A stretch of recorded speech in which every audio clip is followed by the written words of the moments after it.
Tchou, ni hao, c'est GLG et je vous souhaite la bienvenue pour cette nouvelle vidéo. Aujourd'hui, on va parler d'une nouvelle montre connectée, la Xiaomi Amazfit Verge. Verge ou Verge. Voilà, je vous rappelle, Amazfit est une marque indépendante en fait qui a été propulsée par Xiaomi sur le devant de la scène. Oui, Xiaomi a un petit peu investi dedans. Oui aussi, et il nous propose une nouvelle montre connectée. Alors après la Stratos 2, on est content de découvrir cette Verge qui a un écran AMOLED qui est pleine de fonctions et qui surtout qui vient d'arriver en Chine.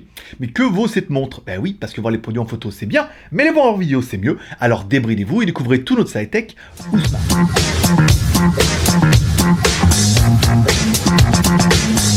TV, c'est quoi? Tu as une chaîne YouTube et tu voudrais plus de visibilité. Tu aimes regarder YouTube et voudrais découvrir de nouveaux talents. Comme YouTube ne met en avant que les gros youtubeurs qui ont vendu leur âme aux marques ou aux networks, legeek.tv te propose une plateforme 100% gratuite qui permet aux youtubeurs en herbe d'être mieux référencés et donc de mettre en avant leurs créateurs. Legeek.tv permet aussi à nos visiteurs de découvrir de nouveaux talents qui sont noyés dans la masse YouTube. Alors rejoignez gratuitement legeek.tv, la TV 100% web faite et regardée. Bon, forcément, on va s'amuser 5 minutes, hein. Fais-moi voir ta verge. Oui, bah la voilà, elle est sur mon poignet. Qu'est-ce que t'en penses? Oh, quelle belle verge. Voilà, bon, on va rigoler 5 minutes avec, mais bon, après, maintenant, il faut enchaîner, il faut découvrir cette jolie montre. Allez, au premier abord, c'est une montre connectée, oui, bah une montre digitale avec un écran de 1,3 pouces avec une résolution qui est plutôt basse, en 360 par 360, mais qui a le mérite d'être AMOLED. Et c'est vrai que tout de suite, quand on l'allume, on en prend plein la gueule. Alors, on aurait pu croire c'était un peu du LCD, ou par exemple, ça aurait pu être des écrans à cristaux liquides, machin et tout, qui s'allument, mais non, c'est vraiment de l'AMOLED. Alors du coup, bon, bah t'en prends plein la gueule quand ça s'allume. Forcément, bon, ça bouffe un peu plus de batterie, mais on va pas se mentir, c'est quand même plutôt joli. Quand on la compare au niveau de la taille avec notre Casio, une Casio G-Shock tout à fait classique, bon bah du coup on se rend compte qu'elle paraît petite, elle est pas si petite que ça, elle paraît épaisse, elle est pas si épaisse que ça, comparée à une Casio, donc du coup, bon, on va dire que c'est tout à fait honorable. Bon, notre montre est monobloc, ça veut dire que tu pourras pas l'ouvrir, rien du tout. Donc du coup, bah gros avantage, elle est IP68. Donc elle est directement étanche, tu pourras la mettre sous l'eau, te laver avec, machin et tout, malgré qu'il y a un micro et haut-parleur, ils ont quand même bien fait les choses. Allez, découvrons un petit peu notre montre. À droite de notre montre, on aura bien un bouton pour pouvoir la mettre en route. Alors c'est vrai que quand t'as beau taper dessus sur l'écran, machin, il se passera rien. L'écran s'allume, tu tournes la montre, il s'allume, c'est tout. Si tu veux activer les fonctions, ce qui est plutôt une bonne chose en même temps, il faudra appuyer sur le bouton là, et là du coup tu pourras accéder aux fonctions de la montre, ça c'est plutôt pas mal. En bas de ce bouton-là, on retrouve également un micro, oui, parce que tu vas pouvoir téléphoner à ta montre pour appeler ta voiture. On a tous le fantasme d'appeler Kit, forcément. Et également, de l'autre côté, on aura un petit haut-parleur. Alors, petit haut-parleur de merde, on est d'accord, hein, avec un son tout pourri, mais il a le mérite d'exister. En même temps, Kit n'a pas une voix ultra sensuelle, donc ça permet, toi, d'écouter de la musique, soit, on verra, la montre, normalement, est censée te répondre. Bon, à l'arrière, on aura un capteur PPG, qui n'est pas Papagayo, mais qui est bien un capteur de sensor pour enfin, avoir un petit peu ton rythme cardiaque, savoir si ton cœur bat la chamade pour la montre ou pas. Enfin, plutôt ou pas. Mais on aura également notre dock pour pouvoir mettre le chargeur. Alors on a bien 4 petits plots qui permettront de mettre leur chargeur. Alors, pas magnétique, rien du tout, un vieux truc qui se clipse, en plus ils ont mis le truc derrière, c'est-à-dire que tu peux pas mettre la montre à plat, parce que la forme est trop bizarre, t'es obligé de la mettre sur le côté, comme ça, un petit peu de travers, ça permettra de recharger la montre, oui, ça permettra également de la synchroniser avec ton ordinateur, oui, parce qu'on va voir ça. Bon, parce que si au niveau du processeur, c'est pas trop explicite, on sait pas ce qu'il y a dedans, mais en même temps, on s'en bat un peu, hein, je veux dire, pas mal grand-chose, une montre en Java, avec un processeur, ça fait bien le boulot. Par contre, au niveau de la mémoire, on aura bien 512 mégas de RAM. C'est un demi-giga, hein, vous enflammez pas, c'est 512 mégas de RAM. Par contre, on aura 4 gigas de ROM ou de mémoire interne, qui te permettront de mettre dedans de la musique. Bah oui, c'est quand même un petit peu le gros intérêt de la chose, on verra ça. Donc du coup, tu peux mettre de la musique. Tu vas pouvoir, par exemple, quand tu fais du sport, les synchroniser avec tes oreillettes Xiaomi, par exemple, que tu auras vu sur mon autre chaîne GLG vidéo. Hop, tu les synchronises et quand tu vas courir, tu mets directement ça depuis la montre. Et c'est quand même plutôt agréable de ne pas avoir besoin de se traîner son téléphone, au moins pour courir, avoir le nombre de pas et écouter de la musique. Voilà. Après, je te ferai écouter le son, pas trop, parce que musique pas trop libre de droit. Bah, c'est pas terrible, hein. Enfin bon, voilà, quoi. Avec le casque, ça marche vachement mieux.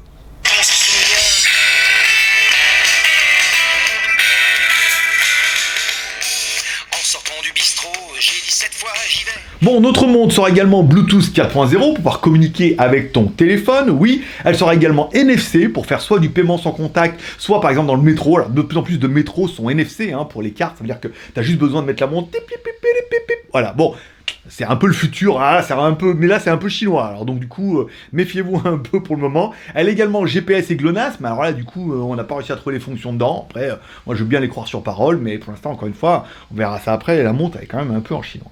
Au niveau de la batterie, allez, au niveau de la batterie, on a une batterie donnée de 390 mAh. Alors ça paraît pas beaucoup et pourtant c'est beaucoup. Voilà. Au niveau de la charge, eux ils annoncent une charge en 2,5 heures. Moi personnellement la montre était vide, complète à la fin du premier jour. Je l'ai rechargée en 1 heure. C'est plutôt pas mal. Au niveau de l'autonomie, alors moi je l'ai essayé hier toute la journée. C'est-à-dire que je l'ai chargé le matin, je suis parti la journée en mode montre, ça veut dire pas de notification, machin et tout. Par contre bon, en mode podomètre truc. Le soir je suis allé courir pendant 1 heure. On met directement la montre. On la met directement en audio, en écoutant, je vais courir, on est rentré le soir, j'ai laissé la montre sur la table de chevet sans l'éteindre, je me suis levé le matin, il restait quand même plus de 80%.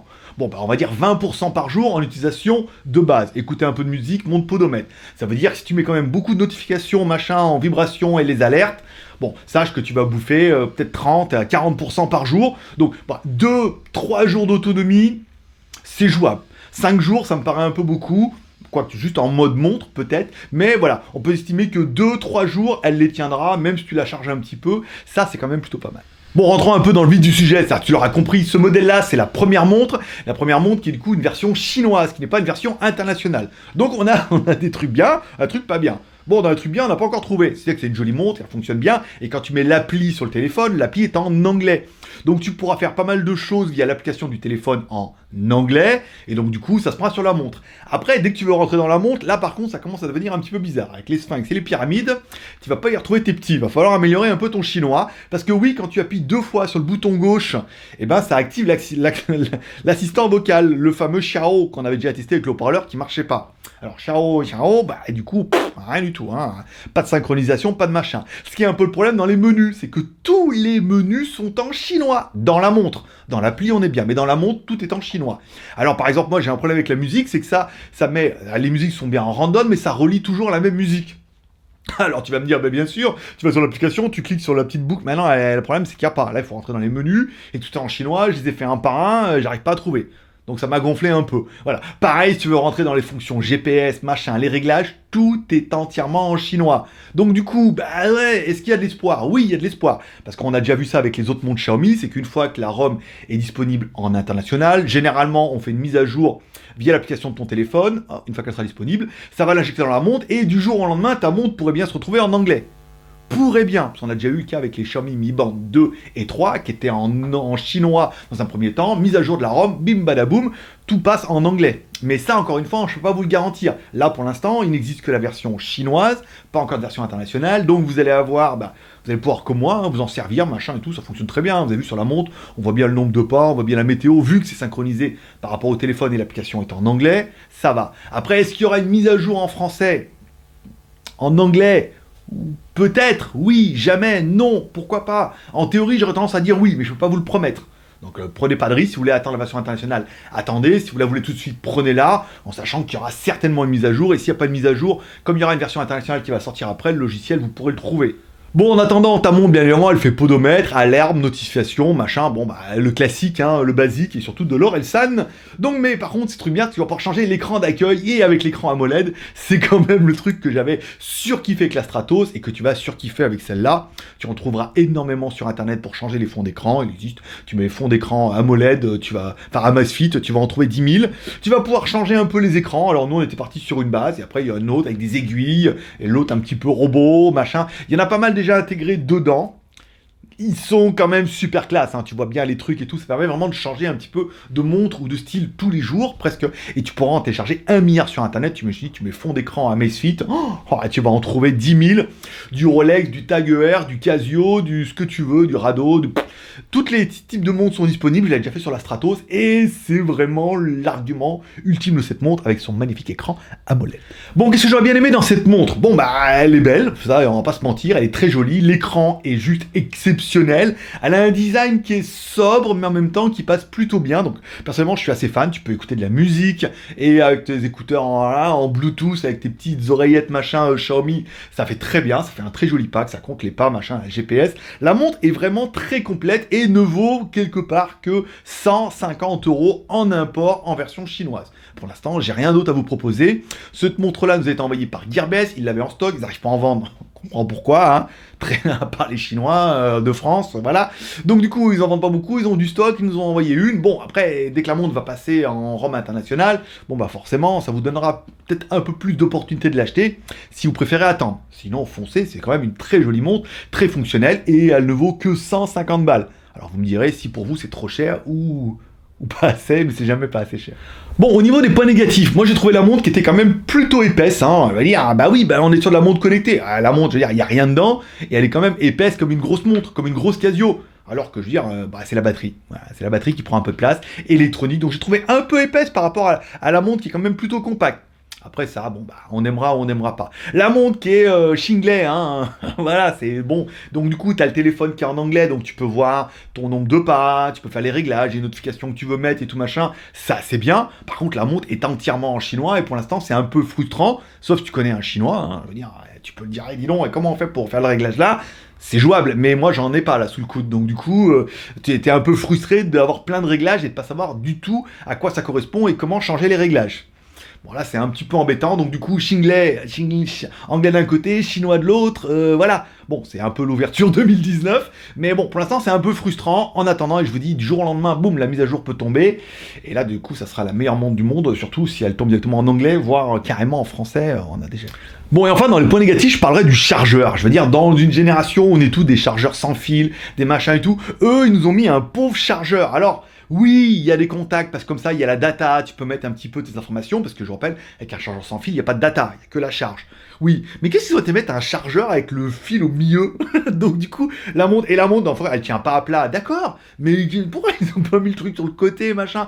Donc là, tu te retrouves avec un truc espèce un peu bizarre, où t'as le truc, machin, qui pend comme ça, alors ça peut faire joli attaché autour du sapin, mais c'est fini maintenant Noël. Donc après, je sais pas, pour les soldes ou pour Pâques. Donc bon, ça fait un peu bizarre, chargeur et tout, par contact, rien de magnétique, un truc qui se clipse et tout à l'ancienne. Bon, quand même, ils auraient pu pousser le dossier un peu plus loin, mais est-ce que pousser le dossier sur augmenter le prix et 150 balles? Bah, 150 balles. Donc l'ultra bilan de cette montre, oui, mais, je veux dire, oui, elle est super bien. Alors moi, je les paye pas, donc du coup, il n'y a pas le côté, est-ce qu'elle est trop chère ou elle est pas assez chère, vu qu'on me l'envoie gratos. Mais, oui, cette montre, elle est très jolie, très fonctionnelle, pleine de fonctions, machin. Mais en chinois, pour l'instant. Alors après, est-ce que, et c'est à ça de vous dire, est-ce que je peux vivre sans? En même temps, oui, parce que j'ai pas vraiment besoin des fonctions. À part cette histoire de musique qui me casse un peu qui répète, alors je suis obligé d'aller à chaque fois mettre la musique d'après, je fais un tour, la musique d'après et tout, c'est un peu chiant. Mais est-ce que, voilà, après, je peux dire, est-ce que, oui, alors en anglais, imaginons qu'elle sort demain ou après-demain, parce que la version internationale va arriver en anglais, est-ce que là, du coup, oui ou non? Ah, elle est pas mal. Mais encore une fois, je suis encore plus fan de vraies montres, en fait, tout compte fait, parce que bon, le podomètre, machin et tout, je m'en sers pas tant que ça. Donc du coup, oui, mais forcément, à toi de me dire en commentaire ce que tu penses de cette montre. Est-ce que pour toi, oui, elle est vachement bien, tu l'attendais? Non, parce que, bah non, t'as rien à branler, des montres, machin comme ça, c'est nul, en plus c'est trop cher, en plus ça sert à rien, voilà. Non, parce que, bah, elle est en anglais chinois et que toi, pour l'instant, tu veux pas y toucher, ton niveau de chinois est quand même trop bas, t'es comme moi, ni hao menu de sa chaîne, takwe, puis idienne, voilà, si t'es un peu à ce niveau-là, vraiment les notes de base pour les négociations, et bah t'es un peu léger à lire du chinois, où là c'est quand même plutôt compliqué. Donc du coup, tu peux mettre un commentaire en dessous de cette vidéo. Si t'as aimé la vidéo, tu peux mettre un pouce en l'air. T'as pas aimé la vidéo, tu peux bien évidemment lâcher ta rage et mettre un pouce en bas et me dire qu'est-ce que t'as pas aimé dans la vidéo. Alors, est-ce que t'en as après la montre ou est-ce que t'en as après moi? Généralement, on en a après la montre. Donc du coup, tu dis, bah, quand même, il a fait une bonne vidéo, il m'a bien expliqué pourquoi c'était bien, pourquoi c'était pas bien, pourquoi en fait elle me convient pas, et du coup, tu sais qu'elle te convient pas grâce à la vidéo. Donc forcément, pouce en l'air, voilà. Et comme toujours, tu peux partager sur les réseaux sociaux. N'oublie pas de t'abonner en cliquant en bas à droite sur ma gueule, comme ça tu recevras une notification à chaque fois qu'il y a une nouvelle vidéo. N'oublie pas de t'abonner à mes 3 chaînes, parce que je te rappelle, le JT Geek, c'est 3 chaînes YouTube et 50 vidéos par mois garanties réparties sur les 3 chaînes. Je veux dire, avec 50 vidéos par mois, tu es sûr d'en avoir une par mois qui te plaît. Donc tu t'abonnes aux 3 chaînes, hop, et comme ça, dès qu'il y a une notification qui te plaît, tu dis, ah, ça a l'air pas mal. Sur la Thaïlande, la visite, le touristique, là, il y a des temples, caméra 360, on va aller voir un nouveau temple samedi et tout, on te met ça sur WTS. Les reviews, GLG Review, et les petits déballages, et les accros quotidiennes pour te parler un peu des news high-tech, des films et des séries télé. Et bah du coup, sur GLG Vidéo, par exemple, ça me paraît plutôt bien. Voilà, on finit comme toujours en remerciant nos tipeurs. Je vous rappelle, les marques ne nous payent pas, donc du coup, on essaie de survivre un peu comme ça dans ce monde de brutes, dans ce monde de piranha. Donc tu peux aller me payer un café sur Tipeee, ça te permettra de participer à notre tombola du mois. Et je vous rappelle, ce mois de décembre, il y aura 3 gagnants. C'est officiel, on a dépassé les 700 cafés. Donc du coup, il y aura 3 gagnants et on va mettre un petit mail-pot où dans le mail-pot, il y aura un smartphone, il y aura une caméra, il y aura des caméras IP, il y aura des machins et des papillotes. Et le gagnant, en fait, choisira dedans voilà, ce qui lui plaît. Et si, en fait, il n'y a pas besoin d'un smartphone ou d'une caméra, il pourra prendre une papillote, etc., etc. Donc du coup, s'il reste du caméra et que toi, t'es le deuxième à gagner ou le troisième et que le smartphone n'a pas été pris ou la caméra, bah, tu pourras la prendre. Vous allez voir, ça va être plutôt sympa. Voilà. Et tu peux aller également sur YouTube. T'as pas de thune, mais t'as envie de soutenir l'aventure. Tu mets un pouce en l'air, c'est gratos. Tu vas sur YouTube, tu auras une vidéo de 30 secondes. Et moi, hop, ça me rapporte à chaque fois un petit peu. Et encore une fois, c'est ces petits bouts de trucs qui font de grandes rivières, il paraît. Voilà. Paix et prospérité. Moi, je donne rendez-vous la semaine prochaine. Semaine prochaine, on fera le Poco F1. Pocophone F1, oui, le Xiaomi. Alors oui, on est à la bourre, on le fait après tout le monde, mais nous, on va le faire honnêtement, on n'est pas là pour se branler dessus, on est là pour le tester vraiment, il est donné comme le smartphone le plus incroyable de la planète, et bah c'est ce qu'on va voir en review, hein. On va le tester pour de vrai. S'il est bien, on vous le dira, puis on vous dira surtout ce qui est pas bien, parce que pour l'instant, regardez, il y a pas mal de trucs, c'est pas terrible. Voilà, bon, allez, rendez-vous la semaine prochaine, n'oublie pas de t'abonner, n'oublie pas sur les autres chaînes, oui, commentaires, share, pouce en l'air, nana, semaine prochaine, bon week-end, paix et prospérité.